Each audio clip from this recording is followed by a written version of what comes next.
Hello, ladies and gentlemen. Welcome to the Tapped Out Wrestling Podcast. I am, of course, Nick McDaniel, and as always, I am joined by my buddy Myron. Hello, I am George Michaels from the Sports Machine. Welcome you to another wonderful episode of the Tapped Out Wrestling Podcast. There is no pre-show this week because we ran into a technical problem. We were trying to expand to a multi-studio setup, folks, so this is what you get. Welcome to the Tapped Out Wrestling Podcast. It's a crazy week, man. This week, I'm going to do a lot of complaining. Complaining about professional wrestling? How dare you? It's actually not so much about the professional wrestling. It's about the I don't want to say the fans of pro wrestling, because are they really fans anymore? I think that's the best point you can make. When you spend all of your energy hating on something, are you a fan or a hater? Never mind the haters. Let's backpedal up. Let's start off on a good note. I do want to start off with something positive. And let's start off with, we want to thank all of the Patreon members that we've got now over. They're Patreon. fans. They're fans, real of a fans. Good product called the Tapped Out Wrestling Podcast. Yeah. So patreon.com/tappedoutpod. If you're not a member and you're a fan of the show, you should be a member. You can be a member for as little as $1 a month, but hey, for $5 and $10 and $25 and $50 all the way up, there's all kinds of cool stuff you can get. So we appreciate all of our Patreon members. But let's jump into what we kind of wanted to talk about this week. I guess my question is, have fans lost all of their rational thought processes since this AEW NXT WWE war has broken out? No, they didn't have them, because we were having this discussion about New Japan. We're having this discussion about Ring of Honor. We've had this discussion about Impact TNA. We had this discussion about Xbox versus PlayStation. We had this discussion about PC. Sure. We had this discussion about DC versus Marvel. People just want to fight today. They want to argue about something. They want to find fault in everything somebody does. They nitpick and take something and break it down to the base levels, and they can't enjoy anything, in my opinion, anymore. Let me ask this, and it's funny from two guys doing a podcast, right? That what I'm about to say. The question is, the good thing about social media is it gave everybody a voice. Mm-hmm. The bad thing about social media is it made everybody think that their voice was on. Now, when I mean, like, in certain circumstances, yes, it's a very good place for a voice. The problem is not all situations are equal, and sometimes your voice and your opinion is not weighted equal. Well, yeah, if we're talking about police brutality and professional wrestling, it's different. If people are able to like the Rodney King thing, remember that somebody sent that video into a television news station, and that's how it got on the news.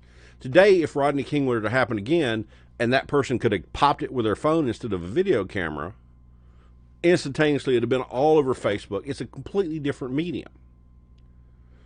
Teddy Roosevelt, when he ran for president, would ride a train and pull on the back of the train, walk to the back of the train when the train stopped, talk to people, give a speech, and then the train would pull off and he'd go to another town. And they got this different, new people got the same speech they didn't know. They thought they were the first people hearing the speech.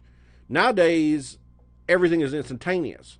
Everybody's an expert. You read a story on Facebook, you read something on Wikipedia, and you're an expert on a topic. This is the same as a lot of the crazy movements that go about on the internet. You get a voice based on something you read, but you're not educated enough to understand the topic. Well, and what's worse is that everybody goes into a lot of things now with preconceived notions that they've been trained with. They've been, it's cool to not like XYZ. And here's the funny thing. Yeah, it sounds like you're like, hey, you're defending WWE. No, not really, because there's a lot of people that hate on Ring of Honor, that hate on Impact, that hate on AEW, hate on New Japan for that matter. All the above. The WWE right now, though, is the cool thing to Yeah. to hate on. And my thing is like if Meltzer says it, if Alvarez says it, or whatever, it's fact. It's not opinion. And one of the things that we strive on our show is I really try to make a concerted effort to say something wasn't my cup of tea. I wasn't a fan of it. I don't say this sucks. I don't say this guy sucks. It's real careful in wording, and sometimes people need to understand some product's not for you. If you spend more time bitching and complaining about something, just stop watching. Well, it's the thing, and when the first night both NXT and AEW premiered, I posted my opinions of it because that was the takeaway I had, and I think for some reason people listen to my opinions on wrestling. So I was to give my review, but that's my review. So I shit all over Mauro Ranallo, and one of the younger wrestlers in Georgia commented on it. Oh, I love Mauro Ranallo. I said, also, I guarantee we listen to different music. I guarantee I'm 30 years older than you, or at least 20 years older than you. We're from different time zones, different centuries almost. We're going to have different opinions. That's the way it works. You grew up listening to Mauro Ranallo. I grew up listening to Gorilla Monsoon, Gordon Soley. That's what I'm going to identify with. You are going to identify with the wrestling you identify with because wrestling is subjective. Wrestling will never be objective because there's no batting averages, there's no home run numbers, there's no yards per carry, there's no touchdowns per game, there's no whatever basketball stats are. I'm not that good at that kind of thing. Wrestling is subjective. I look at wrestling different than somebody 20 years younger than me does. And that's natural. We're going to have different opinions. As long as you present yourself as an opinion, it's okay. But if you present yourself as a fact, you can't write a fact about a pretend sport. It doesn't work that way. Now, there are things that you can do, but like, I know everybody, one of the cool things is like, oh, well, Raw sucks. You can't sit there and watch 3 hours. Okay, that's actually true in my opinion as well. But I've got some bad news for people. I don't think there's a wrestling show that comes on right now that I could sit through beginning to end without, like, when there's nothing special happening, I just can't do it. I got as close as possible tonight with the NWA Power taping. It's an hour. Well, that's why. It's an hour, and at the time, I don't. People can't see my setup here. I have 3 32-inch monitors, televisions, and a monitor on top of it. So I'm looking at Facebook and Twitter, and I'm reading my emails, and on the TV screen over here, I'm watching NWA Power. It was an hour program. It held my attention as best as anyone can hold my attention in 2019.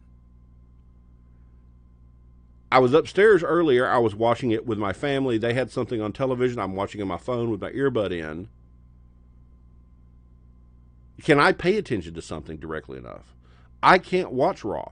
I can't watch a pay-per-view. I definitely cannot sit down through an entire 2-hour program. Definitely not a 3-hour program. We're in an age where ADD is learned now. It's not a genetic chemical problem people have. People learn ADD by staring at their phones, staring at this, staring at that, going around, knowledge and information just coming at you. Me and you grew up waiting for wrestling to come on television, not having access to it 24/7. Well, and when it went off, it was gone for it was gone. Yeah, exactly. So we grew up having one thing to pay attention to, and you paid attention to every second of it. Now we've got stuff coming at us nonstop. I can't do that anymore. I mean, I can pay attention to a video game if it's that engrossing, if it's something that brings me in that closely, but watching something that I'm not interacting with, I can't do it. NWA. I'm right there with you, and we'll cover some of that NWA here down the road. But we're talking about viewership, and that was the next thing I kind of wanted to lead into was, you know, if you don't work in a job with numbers, what I mean by that is, you know, I do a lot of. You have tables and charts and graphs and Exactly. You know, we sit and talk, and you tell me about the 1984 statistics and the 2000 statistics and the current statistics and the difference in the variation between them, because you can look at that kind of stuff and analyze it. Well, and even before that, in previous jobs, I was at P&Ls. I was for restaurants, multiple restaurants. You made glasses, for retail locations, etc. That's numbers. So yeah, I mean, so one of the things that I have a phrase that I say a lot. You can almost make the numbers say what you want them to say. Mm-hmm. But I can do it on both sides if I've got the right numbers to work with. Mm-hmm. So, and what I mean by that is, you know, this past week I called it the ratings narrative. Yes. Now, some things they are bad. I'm not saying they're not, but there's if you actually tweak in the numbers, you got to read and actually dig into the numbers to understand what you're looking for. And what I was talking about was, so last week, SmackDown, the Friday episode got 2.89 million. Yeah. For the rating viewership. Cause you know, I give two shits about ratings numbers, like 1 point, whatever they are. That was down from 3.8. So we're just going to say they were down 1 million people. Okay. Just round it. All of these numbers, by the way, are going to be rounded off, so they're pretty flat. So SmackDown would have been down by about 26%, give or take. Yeah. Okay. And everybody was doom and gloom. And look, okay, first of all, I'm going to preface this. 1 million people not watching in a week is not a great thing. I'm not sitting here telling you that it is. So what was their initial base, though? Well, they started the 3.8 million was debut week on Fox. Okay, so they went down to 2.89. So they lost 1 million. Okay, they lost 1 million people. 900,000 to be fair, but we'll call it 1 million. Well, AEW lost less viewers, Nick. Absolutely, they did. And this is kind of the why. And I'm not really crapping on any of the promotions I'm about to say. I'm just trying to tell people, pay attention to numbers. Because sometimes, if you don't understand numbers, you don't sound very intelligent when you make an argument. They lost WWE SmackDown. The ratings are in the toilet. The ratings crashed. They're horrible.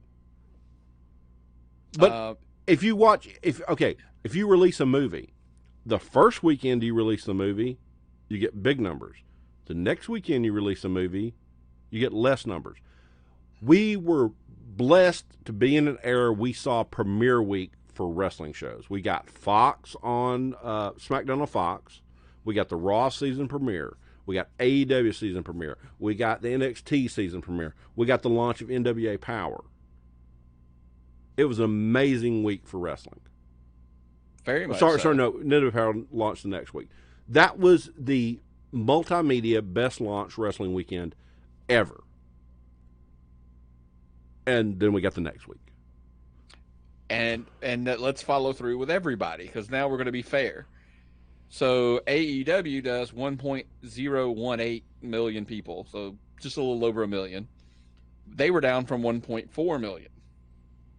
That's 28% down. So percentage-wise, it's actually a bigger number. It's just not as big of a number because your base number was smaller to start with. If we look at it, if SmackDown lost 1 million and had AEW lost 1 million, what would they be left with? Well, they'd have been at 400,000 people. It had they lost exactly.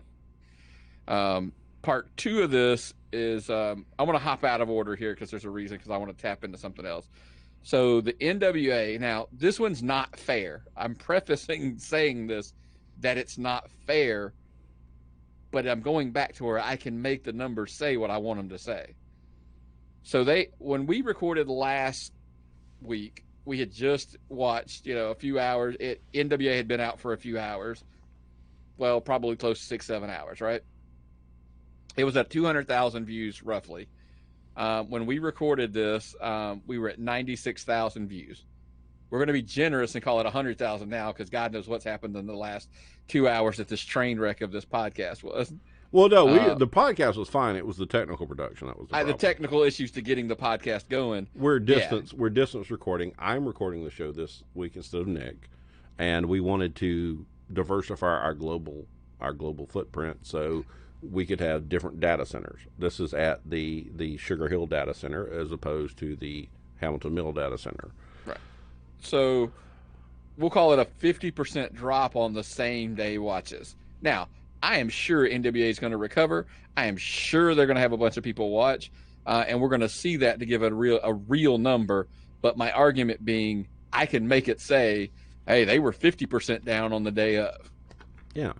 The number that I want to focus on the next topic, NXT dropped to 790,000, down from 891,000, approximately 12% loss. Now, AEW beat them by a fair margin. I have a question though. If it was only a 12% drop, because they'd had a 2-week head start, so their downward slide, I think, is coming to an end faster than all of the other shows, my opinion. And I'm not saying that NXT is bad, but really after the numbers, I got a question for you, Myron. They were already doing NXT they were already doing it. They were losing money. So we'll just say, from what I read, $6 to $7 million a year they lost in NXT. Yep. So if you double that for a 2-hour program, you're going to look at a loss. And that's actually, I've learned that is actually not the case. Okay, so give it 150%. Bischoff said it. No, it's even less, because the biggest cost is just getting people there to begin with. When you record when they went from 2 hours to 3 hours on Nitro, he was like, or 2 hours to 3 hour pay-per-views. Bruce Pritchard's discussed it. It's nothing. Like, it's really not that much to run the third hour. Figure $8 to $10 million loss then. We'll just go with that number. That was a year. A year. But then you got USA to give you money to air the show. So what are they paying them? I think it was we came up with it was something like $15 million a year or something. So they're still looking at a $5 million profit for doing what they were already doing. And my thing is, and this is bad, I fully understand what I'm about to say sounds bad. I'm not even saying it's true, but my question is, could they have just taken NXT, which they were already doing on Wednesdays, by the way? Let's be fair. Now, they did put it on TV to compete with AEW, but do you think they were getting that many people watching NXT on the network itself? Because with 1.5 million subscribers, that'd mean basically half of the people would have to be watching it. I don't think it was. I think NXT was a very boutique product on the network. I think they were at best getting 500,000 people tops watching that program. From what I've gathered from the wrestling fan base, the people I deal with, I see NXT was for the extreme fans. It's for the people that were going to buy the network and never give it up. I didn't watch it. I didn't watch NXT because it was more wrestling. Nothing against it. I thought it was terrific. Every NXT product I've ever seen, I thought was wonderful. It's just more wrestling. And I have too much wrestling. I hate to say that. How have I gotten to an age at nearly 47 years old where I can't watch enough and digest enough wrestling when, as a child of 10 years old, I had 2 hours of wrestling a week. And I wanted more. And here's the thing. That's exactly my point where I think we're going with this, is the oversaturation of the market. Did WWE essentially move it to USA and say, I'm sure they care. So, I mean, don't everybody slow down. But what I'm saying is, did they really care? Because they really didn't have any viewership other than on the network anyway. If they put it on USA and let's say they slide in and their happy spot ends up being 700,000 people is all that's watching it. They drop another 90,000 next week.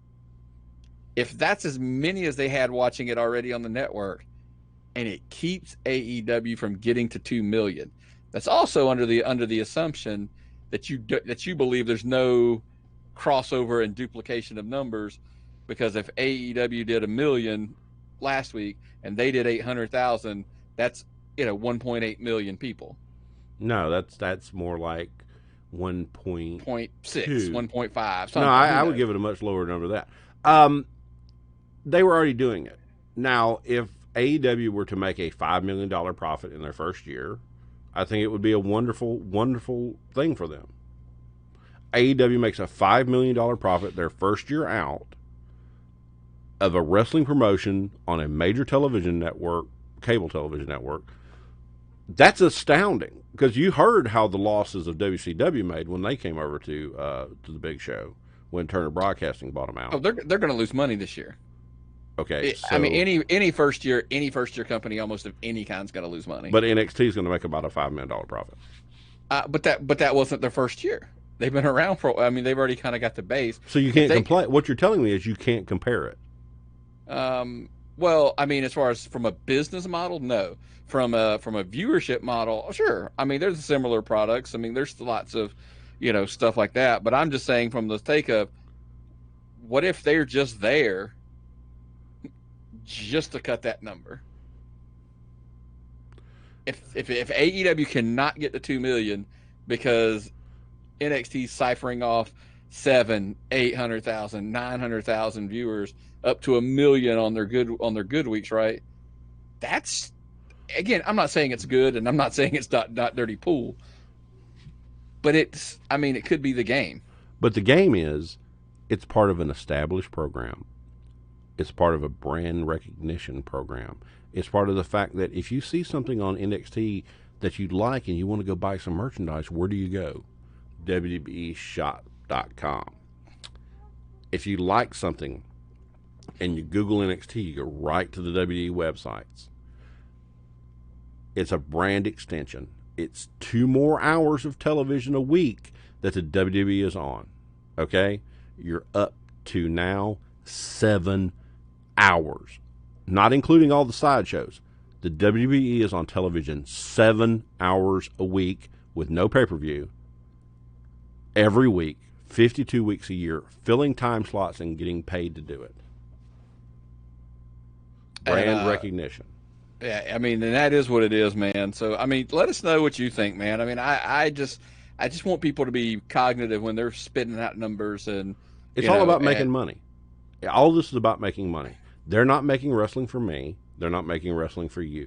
Outside of NWA, I don't think anyone is making a wrestling program directly at our demographic. Old guys that miss wrestling the old style. Well, I also don't, people, if they're making wrestling for you, not you specifically, I'm talking to the people that watch and listen to our show. If you think they're doing this for you, you're misguided. They're doing it to make money, maybe for you. They're a publicly traded company with stockholders. I mean all of them. Oh yeah, they're trying to make money. They all have a purpose. If somebody from AEW tried to tell me like, oh well, no, we're not doing it to make money, then I'm like, then you're an idiot. Because people that do stuff to not make money go out of business. Yeah. So my point simply is, if you're like behind somebody because you think it's not about the money, it's about the money. They might be doing it because they enjoy it, but it's about the money. Yeah, people like New Japan is this great crusader to save wrestling, and New Japan is the best thing ever, and New Japan is for us, and they're going to do this, and they're going to triumph for the evil WWE. If you took the money away, New Japan wouldn't run another damn show, because they have to pay their people. They have to pay the guy that runs the lights. They have to pay for those arenas. Well, it's money. And speaking of paying for arenas and bringing money in, how about the Saudis? Look, man, everybody can say what they want to about it, and trust me, many people have. They're going to get what they want. They're going to get the show they want. And the one that they wanted, I guess that I don't even know how this deal happened. But Tyson Fury's coming in. The crazy thing that just blows my mind is it's being reported from some UK inside boxing, people, that he's getting $15 million biggest payday for a wrestler, right? One match. One match. Now, everybody said Floyd Mayweather got $20 million for that WrestleMania, and that was shot down. So, first of all, I don't even know if I believe the $15 million. Well, that's the thing. I had this conversation with my son today, and he's like, when Brock slammed that table, that should have been. It was planned to have Tyson Fury go through that table, but they're like, no, it wasn't. Tyson Fury was never going to take a shot through a table because Tyson Fury probably has everything in writing where he's not going to take a single bump until he gets to Saudi Arabia. He's going to wrestle his match. He'll never take a bump again. I'm convinced. I'm not sure he's going to take a bump in Saudi Arabia. I think it's either going to be one of two things. He's got he's got a gash that's healing up before his next fight. His people are like, oh, we're not real happy that he's even doing this, because if he gets hurt, he's going to lose out on this mega deal. He's got a mega fight coming, right? Yep. So I think personally, if you're just asking me, which you might be, my thing's pretty simple. I think either it's a one punch, boom, Braun goes down. Everybody's like, oh, it'll destroy Braun. He's a heavyweight champion, and he got that's what he does. He knocks people out. Two, the fans don't seem like they want to boo either one of these guys.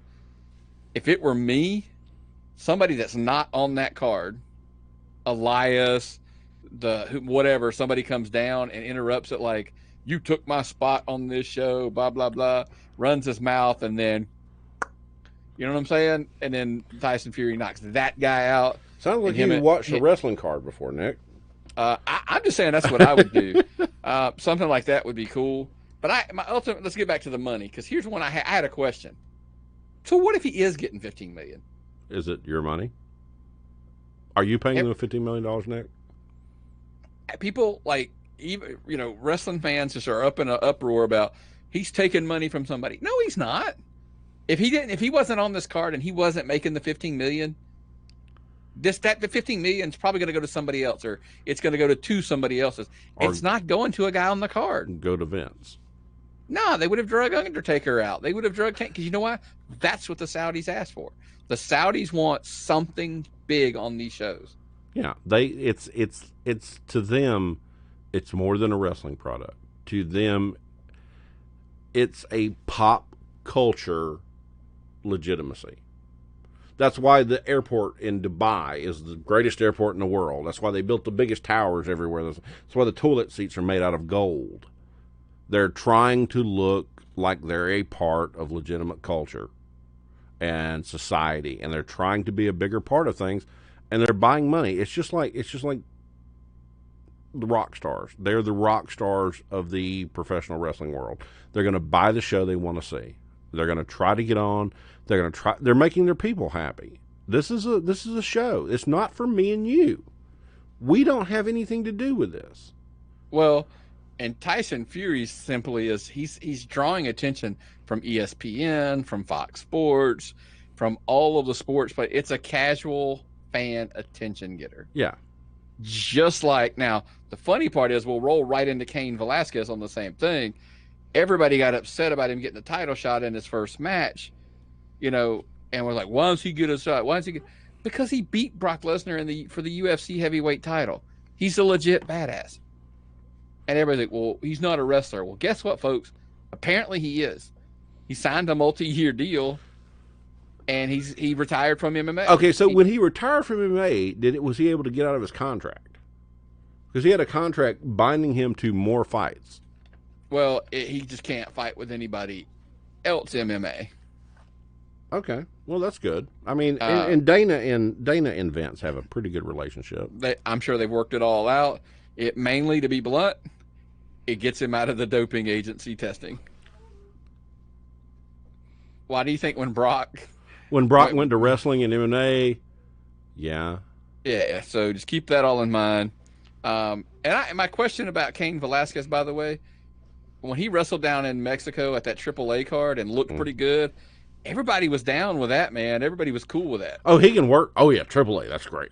do that stuff. But if you come up and you work for the WE, you're a sellout. Well, he did some training at the PC before he did that. Yeah, you're still a sellout. You can train all you want to. You just don't appear on those cards because it's a sellout. If you we hear this shit all day long, and I'll text you and like, did you hear what that dick said? Did you hear that? Did you see that post? And I'm like, God, that's so horrible. Folks, why are you marking out? Why are you acting like this is a legitimate sport? Why are you getting upset about professional wrestling? A lot of guys I understand. I really do. A lot of guys I understand people get upset about. But if you're upset about Cain Velasquez, I just want to point out simply, he would probably tie up the guy you're talking about is like should be champ. He would probably tie him up, tap him out, or knock him out. I watched today, after hearing about it on Jim Cornette's drive-thru, I watched Oxbaker and goddamn, why can't I remember things? Ernie Ladd. They had a riot in Cleveland after during a match.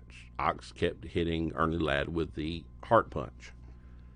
And the fans got so upset, they started throwing chairs into the ring. They started coming into the ring. They were getting maced. They were getting beat down with clubs. That's getting involved in wrestling. Posting stuff on Facebook.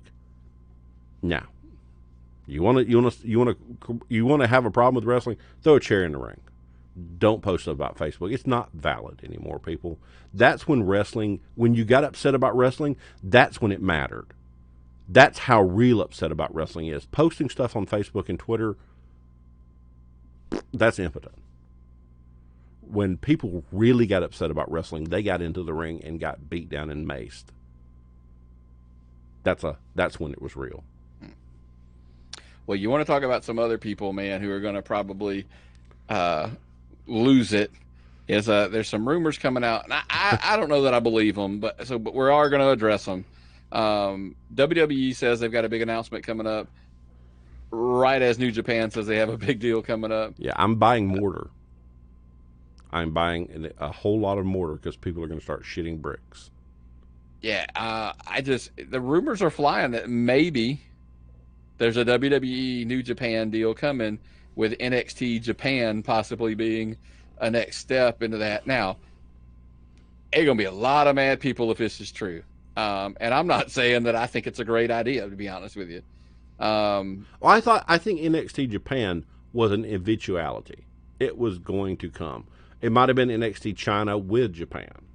But if you're able to do something where you cooperate with in New Japan and you're able to help them develop talent and you develop talents, there was a long time ago where Vince sent people to Japan to work and got money for it. Vince sent Hogan to Japan. Vince sent Andre to Japan. Wrestling in Japan has traditionally been a cooperative product with America. The Gaijin going over there. I think it's a great possibility. I would love to see something like this. You knew it was going to happen anyway. And NXT is expanding. NXT is the most logical expansion product. So they see the numbers. They see the numbers on the UK, NXT UK. They see the numbers for TakeOver, and they're still willing to financially back this. Well, here's a question for you, though. It didn't really work out for NXT UK because they kind of started pulling guys out and knocking, putting some dings on the UK indie promotions. AEW is going over to help them out on a few cards because UK's. I mean, come on, the guys. New Japan's a completely different product. New Japan is a big deal. It's much bigger than anything. They're not going to go over there and shit on New Japan the same way they shit on indie programs. You can't do that. We haven't even talked about the fact that where our takeover is going to be run now. Our takeover is going to still be on the network. Oh yeah, absolutely. So you're going to run a show 52 weeks a year and get $5 million to do it, profit, to entice people to buy the network to see the takeovers. That's their plan. I mean, the takeovers will still be there on the network, not like yeah. So that's not a bad deal. No, I mean, like I said, if you build them up enough, then I think they'll be okay. Yeah. As far as that goes, but The WE is here to make money, and they're a publicly traded company. They have articles in Forbes magazine. You can't expect them to be like your local promotion that will, like, if you give them some money, they'll let you be a heel or a manager or something. They're a big company. What is the stock? The stock's trading still at nearly $100, right? No, God, no, it's at 70. Okay, well, still, that's $60 more a share than the stock you bought, right? When I bought it, it was like 12. Okay, so still, you made a $60 profit right there. Right at it. Yep. Okay, that's stock. That's New York Stock Exchange. That's a big deal. They're catering to their shareholders the same way any other big business caters to their shareholders. They're going to produce a product that's going to make a profit and reward those people. Business. Wrestling's a business. And we'll see if WWE and New Japan can do some business together, right? I'd love to see it. Well, we hope so. I think it'd be kind of cool. Maybe that was some of the deals with some of the letting some people out of their contracts to go back, Kenta, Hideo Itami, so forth and so on. But hey, man, let's get out of the big picture stuff and let's come on a little home. Let's come on down to some Georgia indie wrestling talk. Oh no, we're not ready for that yet. It's NWA. Oh, that's right. You wanted to talk a little bit about your NWA. Go ahead, man. NWA, the second program was entitled Clickbait, Nick, and it was beautiful. Ricky Starks and Trevor Murdoch was the opener. Ricky Starks, after the match, he won. He cuts this promo that sounded like Flair, but during the match, Trevor Murdoch looked like he was a guy from a different century. It was so beautiful to watch. It's a good wrestling program. James Storms cut a promo that was not James Storms. James Storm cut a promo that was amazing. Eli Drake challenged him. I got to see Sal Rinauro. I got to see Jordan Kingsley in the ring wrestling on a nationally, wasn't televised, but it was an internet television program. The NWA is really, and they're working an angle with Camille that's going to be dynamite in the end. You just see it. It just looks like a wrestling promotion where they've booked out something that makes you want to watch the next one. And I was really on a Tuesday looking forward to seeing NWA Power more than just about anything else today. And I think that's the best thing they could have got going to them, man. I believe in what they're doing. And the promo, our friend Dave Will, Still Real Dave, cut, and they ran it again this week, is awesome. It's fun. I was passionate about getting to see that, and I think that's the best compliment I can give it. Well, I mean, I'm going to watch. It's just I didn't watch it today. I mean, I'll get to it probably tomorrow, Wednesday, Thursday, whatever, when I get around to it. And that was kind of back to the hangover for week 2 that we kind of had. I'm not knocking the product. It's a 1 hour wrestling program. That's the magic number. MLW, 1 hour, magic number. In an age... I wish NXT would have been bought as a 1 hour show still for USA. But exactly, folks, it's a snack, it's a tidbit, it's a appetizer plate. People will eat unlimited appetizers and never eat a whole meal. It's a plate of chicken wings. It's some cheese dip. It's so appealing. I can't recommend the product enough. I really got to get down to the next round of tapings. I really hope I can get there. We'll do our best, man, for sure to get down there. That's absolutely for sure. But there was something else on there, and we got to pick it up. It's the sponsor for this week's Georgia Indie Talk, Austin Idol's Universal Wrestling College. He advertises on NWA. He advertises here, too. How awesome is that? It's at the school, by the way, just if you want to get in contact with Austin and get signed up. It is universalwrestlingcollege.com is the website. And then phone number is area code 864-990-5462. And it's in Greenville, South Carolina, man. Pretty country. can't complain, man. You can look them up, by the way, on Facebook, of course, at Austin Idol's Universal Wrestling College. But man, if you want to learn from a true legend who's been around, he was back in the old Memphis days, Continental. He's been everywhere. Survived that plane crash. The Universal Heartthrob and the Universal Wrestling Academy. How wonderful is that? Yeah, check out the Austin Idol's Universal Wrestling College, universalwrestlingcollege.com on the internet, and the phone number is 864-990-5462. Check them out. So, man, we're going to roll into some hot Georgia indie talk. So let's start right out of the gate, man. I'm going to go ahead and get this out of the way. So last weekend I drove down, the wife went with me since you were working, Viral Pro. I saw our first Viral Pro show, did the recap for Georgia wrestling history. And apparently it drew a little more attention than I actually thought it was going to. I was pretty fair. I thought I was honest. But Gary from Southern Honor, James Caleb Kitchens from Viral, and then eventually Timothy Blackman from IWE all get into all day long. There's a Facebook back and forth about, who's the best and who's the best. I think it was pretty clear when I said, are they there with Southern Honor right now? Not yet. And that's not a bad thing. No, nobody's there with Southern Honor, and that's an honest thing. Now production-wise, it's a clear cut. Storytelling, Southern Fried runs right there with them. Let's be fair. And then now I did run into Josh down at while I was down in the area from IWE. Got to talk to him. Gonna try to get down to see one of their shows as well. Oh, I'd love to go to an IWE show. I like those guys. I think they're really cool. They're really all behind professional wrestling in Augusta. I love what they're doing. I love the people they're bringing in. I definitely got to go see one of those shows. Yeah. And then there's lots of things I really liked about Viral, just so everybody's clear. Sean Legacy and Lynch went at it, Joey, and that was a phenomenal match until they had the interference at the end. Again, check it out. By the way, Georgia Wrestling History. You can find them on Facebook. The reviews there as well. I'm not going to go piece by piece through it, but I really enjoyed the show overall, and so did the wife. She said it was pretty good. So, and that's what I always tell you. If you really want to know, take somebody who's not like your diehard fan.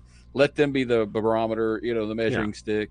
And they'll let you know whether the show was good or not. No, I read your review, and I've known you for quite some time now, and I think you did the best, honest job anyone could have possibly done with that review.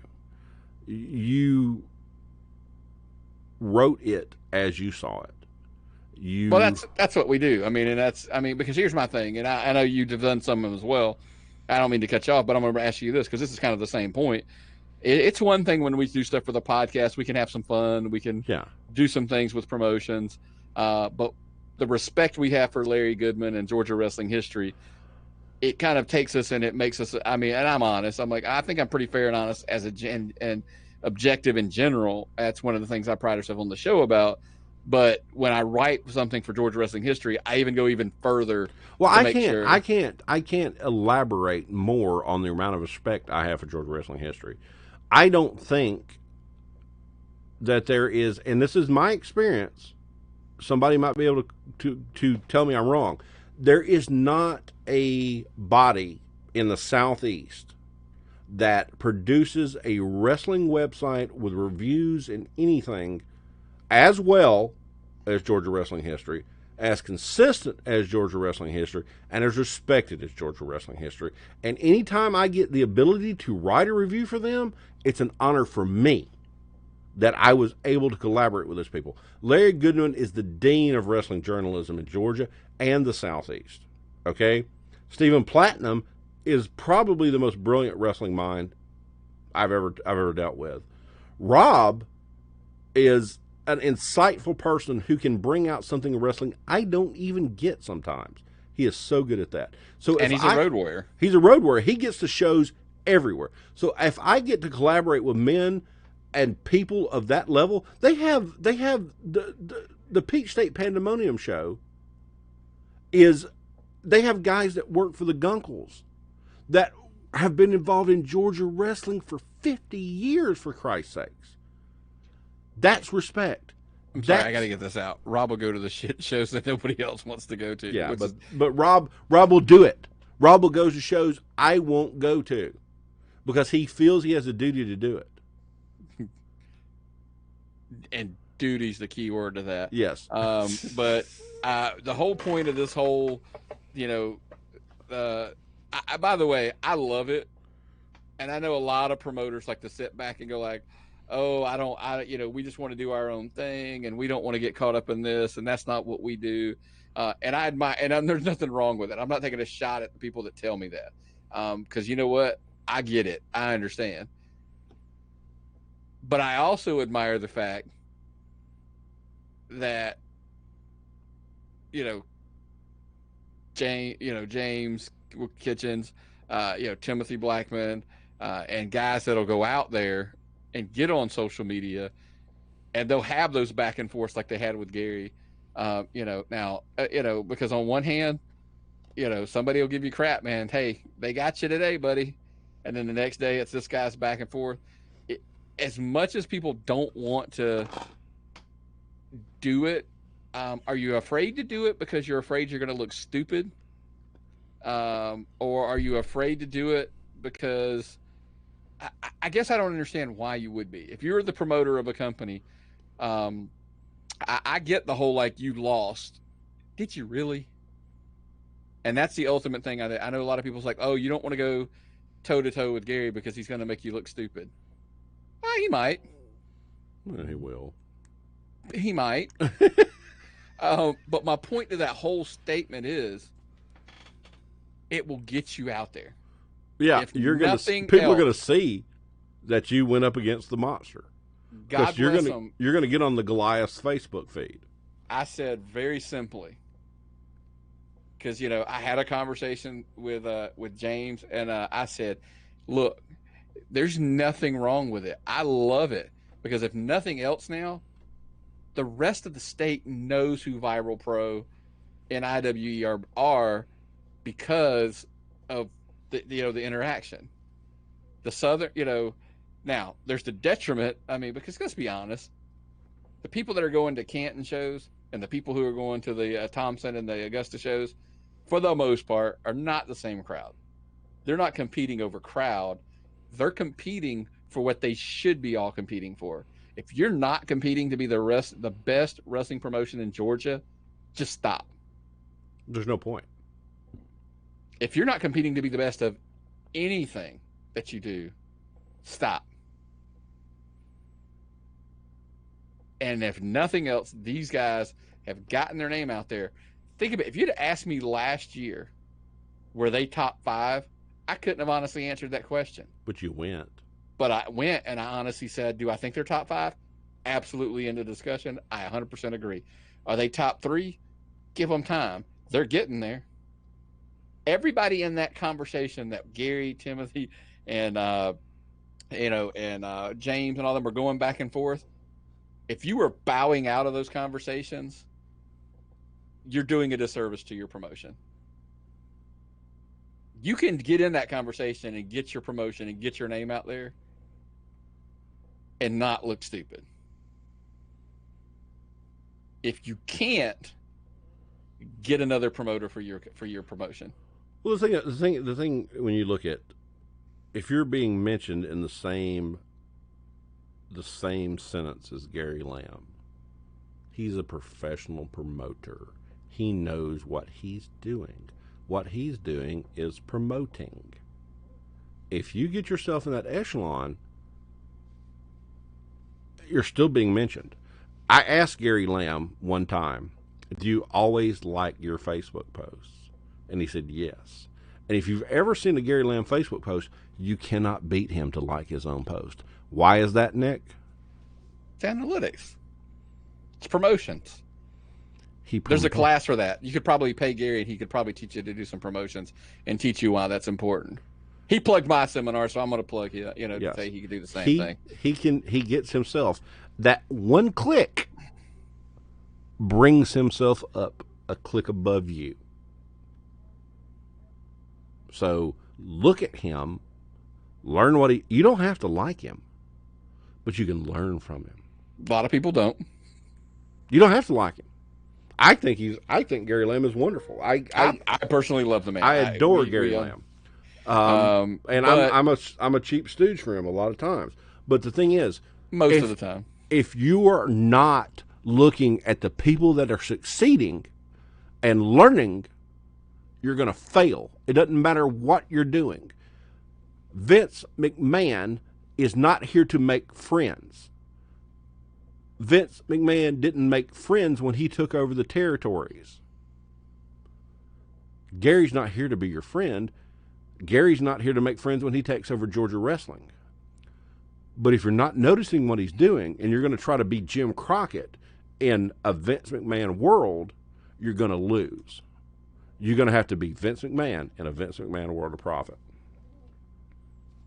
I'm right there with you.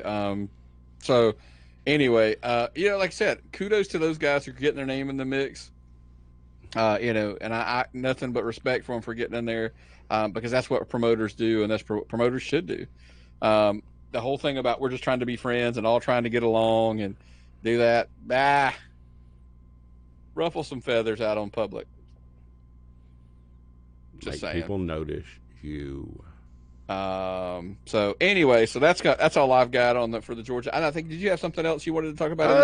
I was going to talk about your social media course that you offer for people on how not to shoot themselves in the foot. The best thing we can learn from social media over the last 2 weeks is shut your mouth. Yep. And if you see a shitty bandwagon going by, don't get on it. There is no way to profit off someone's misfortune. I agree. Don't get yourself involved in a shitty situation. Let it burn on its own. You can't jump onto a fire and expect to come out unburned. Myron's take on the whole thing.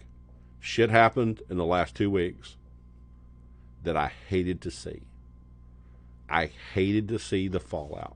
I hated to sit there and watch and say, God, how are these people going to handle this? How is this going to react? What's going to happen? The best thing you can do, keep your mouth shut. And if you can't keep your mouth shut, point it in another direction. That's all I got. Absolutely, man. Well, it's always a pleasure, man. But before we get out of here, let's always remind them, if you've got any feedback, any comments to anything we talked about, you can DM us at Tapped Out Pod. That is on Twitter. And of course, you can private message us on Facebook at Tapped Out Pod or Tapped Out Wrestling Podcast. Email us at tappedoutpod@gmail.com. But always support the show in some form or fashion. We always recommend it. We've always talked about, we love our Patreon members. Yes. Patreon.com/tappedoutpod. That's the best place to sign up and get some cool stuff early, whatever. The show prep that we normally have is always handy. And upcoming soon on Pro Wrestling, there's a sale at Pro Wrestling Tees. If I had any form of spatial recognition, I would tell you this is one of our T-shirts. Go to Pro Wrestling Tees. The sale's coming up. You can just look at them on Facebook. They'll give you the promo code. Buy some Tapped Out merchandise. And if you're a Patreon, what do you get at the higher levels, Nick? You can get some of those shirts for free if you sign up at a high enough level. And again, that's at patreon.com/tappedoutpod. Shirts are over at prowrestlingtees.com/tapped out wrestling podcast. And then, of course, last but not least, we always tell you, man, find us somewhere like Apple Podcasts, Spotify, iHeartRadio, Google Podcast, wherever you listen to your podcast. Subscribe to us. Give us a 5-star rating review. Helps us out in all those algorithms, and I'm going to keep them. We've been rising the charts for the last 4 weeks in a row, man. We had kind of peaked for a while. We had dipped just a hair, and then, of course, we're riding the wave back up again. Algorithms, and it's algorithms. Thanks for people doing subscribing. Thanks for doing the, download the old shows as well in the catalog that you haven't got, old interviews, old shows, all that good stuff. Okay, that's another thing about the old shows. Somebody was saying, are we ever going to hear Camille talk? I tried to post the interview I did with Camille for the network a couple of years ago, and Facebook tagged it. But if you want to find that network, if you want to find the interview I did with Camille, if you want to find the interviews we've done with Royce Isaacs, all the people you're seeing on the NWA right now, where do you go? Well, I mean, you can get them on all the interviews. I've left those up on all of the podcast players, Apple Podcasts specifically. But if you go to tappedoutpod.com, the website, you can actually go on the player there, click episodes, and it'll scroll through the old episodes. And that actually has every single episode we have ever done. All 640, because this is episode 640, 640 episodes are on the website at tappedoutpod.com. So make sure you check that out as well. Well, man, you got anything else for? I mean, I know we're getting ready to wrap up here. I got nothing. I am looking forward to Southern Friday this weekend. They've got the Iron Man show coming up. 405 Community Court. Doors open at 6. Bell time is at 7 o'clock. Look forward to seeing y'all out there. And don't forget, man, if there's lots of wrestling going on, GPW doubles. They're back. Canton at the new building. Check them out. GeorgiaPremierWrestling.com. Sorry, I'm sorry. That was funny. I actually didn't mean to do that, and I did it. Oh, my inhaler! Give me my inhaler, Nick. So anyway, so if you got anything else, man, I don't have anything. So what's the old saying, brother? If you've got nothing and I got nothing, what time is it? It's time to tap out.